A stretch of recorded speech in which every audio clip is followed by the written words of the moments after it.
Vamos voltar a falar a respeito da guerra na Ucrânia.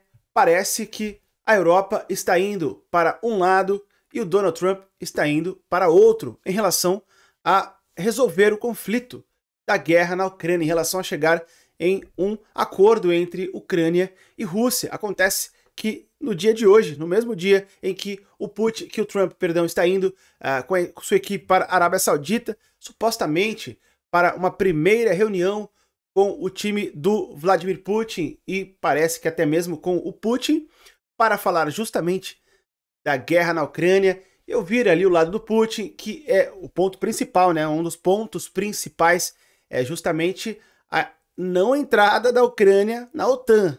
Outro ponto é entregar grande parte do leste ali de mão beijada para a Rússia. Outro ponto é a Ucrânia se retirar do território russo. Enfim, sabemos os pontos do Putin. Acontece que, então, no mesmo tempo, no mesmo dia que o Trump está indo se encontrar com o Putin para ouvir o Putin falar que não vai ter cessar-fogo se a Ucrânia entrar para a OTAN, alguns dos principais líderes da Europa se encontram com o Macron lá na França para discutir justamente uma entrada automática, uma adesão automática da Ucrânia na OTAN.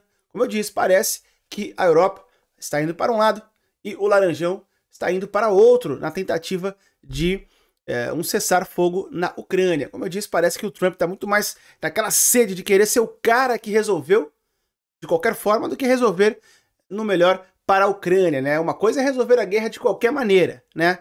Outra coisa é resolver a guerra de uma forma justa e da melhor maneira para os agredidos, no caso, os ucranianos, né? Aliás, alguns líderes da Europa buscam aí uma liderança alternativa à liderança americana, caso eles não gostem, não concordem com o que for acordado entre Estados Unidos e Rússia a respeito do futuro da Ucrânia. Caso a Ucrânia não concorde e nem a Europa, eles querem tomar aí uma liderança mais ativa, tentando, entre aspas, substituir a força que viria dos Estados Unidos. A coisa está nesse nível aí de divisão, tá bem complicado. O Zelensky falou novamente no dia de hoje que nada que seja acordado lá entre o Putin e o Trump na Arábia Saudita, ele vai acatar, ele vai ouvir, eles não vão aceitar nada do que for acordado, porque, segundo ele, não tem ninguém do governo ucraniano, não há ucraniano ali decidindo o futuro da Ucrânia, e isso não existe. Não dá para falar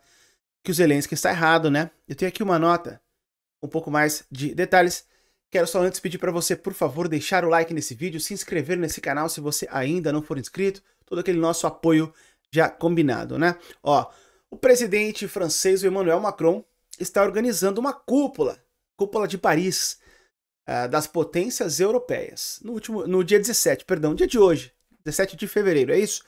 Para discutir a potencial adesão da Ucrânia à OTAN, entre outras questões. Ele informou ao The Guardian. A cúpula será realizada no mesmo dia em que uma delegação dos Estados Unidos deve chegar a Riad, na Arábia Saudita, para conversas com autoridades russas sobre o fim da guerra na Ucrânia.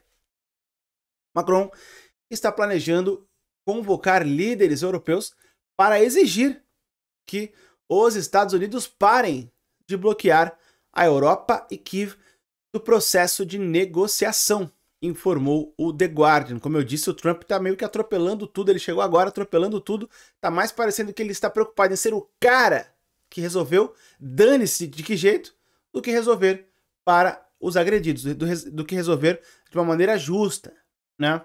E obviamente que a Europa também não vai aceitar e não vai deixar a Ucrânia na mão. A reunião de Paris discutirá as capacidades de defesa que a Europa poderia fornecer à Ucrânia para garantir que eles tenham garantias de segurança confiáveis, incluindo um plano para adesão automática da Ucrânia à OTAN, no caso de uma clara violação do cessar-fogo da Rússia, informou o jornal. E essa ideia aqui, pessoal, é muito boa. Essa adesão automática que eles estão querendo entrar em acordo aí todos os membros da OTAN, é que se o Putin, porque eles não confiam na palavra do Putin, se o Putin, enfim, concordar um cessar-fogo temporário, ou enfim, definitivo que seja, a Ucrânia quer garantias. Uma das garantias seria essa: se o Putin voltar a atacar a Ucrânia, automaticamente a Ucrânia é a OTAN. Então, o Putin pode ficar tranquilo que a Ucrânia não será parte da OTAN, então ele não tem que ficar reclamando, choramingando. Na verdade é um plano genial, eu diria, dos líderes europeus. O Putin não tem que ficar reclamando ali de que a OTAN, o míssil da OTAN não vai ter raqueta da OTAN na Ucrânia, nem nada do tipo. Armas nucleares, nada do tipo. Porém, se o Putin vier a fazer um acordo e, enfim, por questões sabe Deus quais, ele quebrar o acordo e voltar a atacar a Ucrânia em um futuro próximo, fim, médio, longo prazo, não importa, automaticamente a Ucrânia seria membro da OTAN. E aí, obviamente, isso é muito bom para os ucranianos, isso é ótimo para os ucranianos. Obviamente que o Laranjão está colocando aí algumas objeções, obviamente que a Rússia... Aí aqui, na verdade, revela quais são as intenções reais do Putin, né? Se o Putin realmente for sincero quando falar ali em um cessar-fogo e não tiver mais ideias de ataques futuros contra a Ucrânia, ele pode aceitar tranquilamente. Se ele ficar com objeções demais, é porque ele não está sendo sincero e está com más intenções aí futuras. Simples assim, né? Eu tô ficando maluco. Simples e objetivo. Então, é um plano genial da Europa, sim, que pode funcionar, pode ajudar a Ucrânia e pode inibir aí o pudinzão de futuros ataques, ou seja lá quem quer que seja o futuro presidente da mãe Rússia, né? Então, como eu disse, parece que a Europa vai para um lado e o Laranjão vai para o outro. Vamos ver o que vai acontecer. A Ucrânia, obviamente, está muito mais para o lado da Europa, que está ouvindo muito mais a Ucrânia, né? Mas se o Laranjão conseguir amansar a fera e trazer algum resultado bom dessa conversa, quem sabe o Zelensky mude de opinião, né? Nos resta aguardar aqui e esperar ver para que lado que vai a coisa. Bom, eu vou ficando por aqui. Obrigado quem ficou até o final. Tamo junto. Valeu.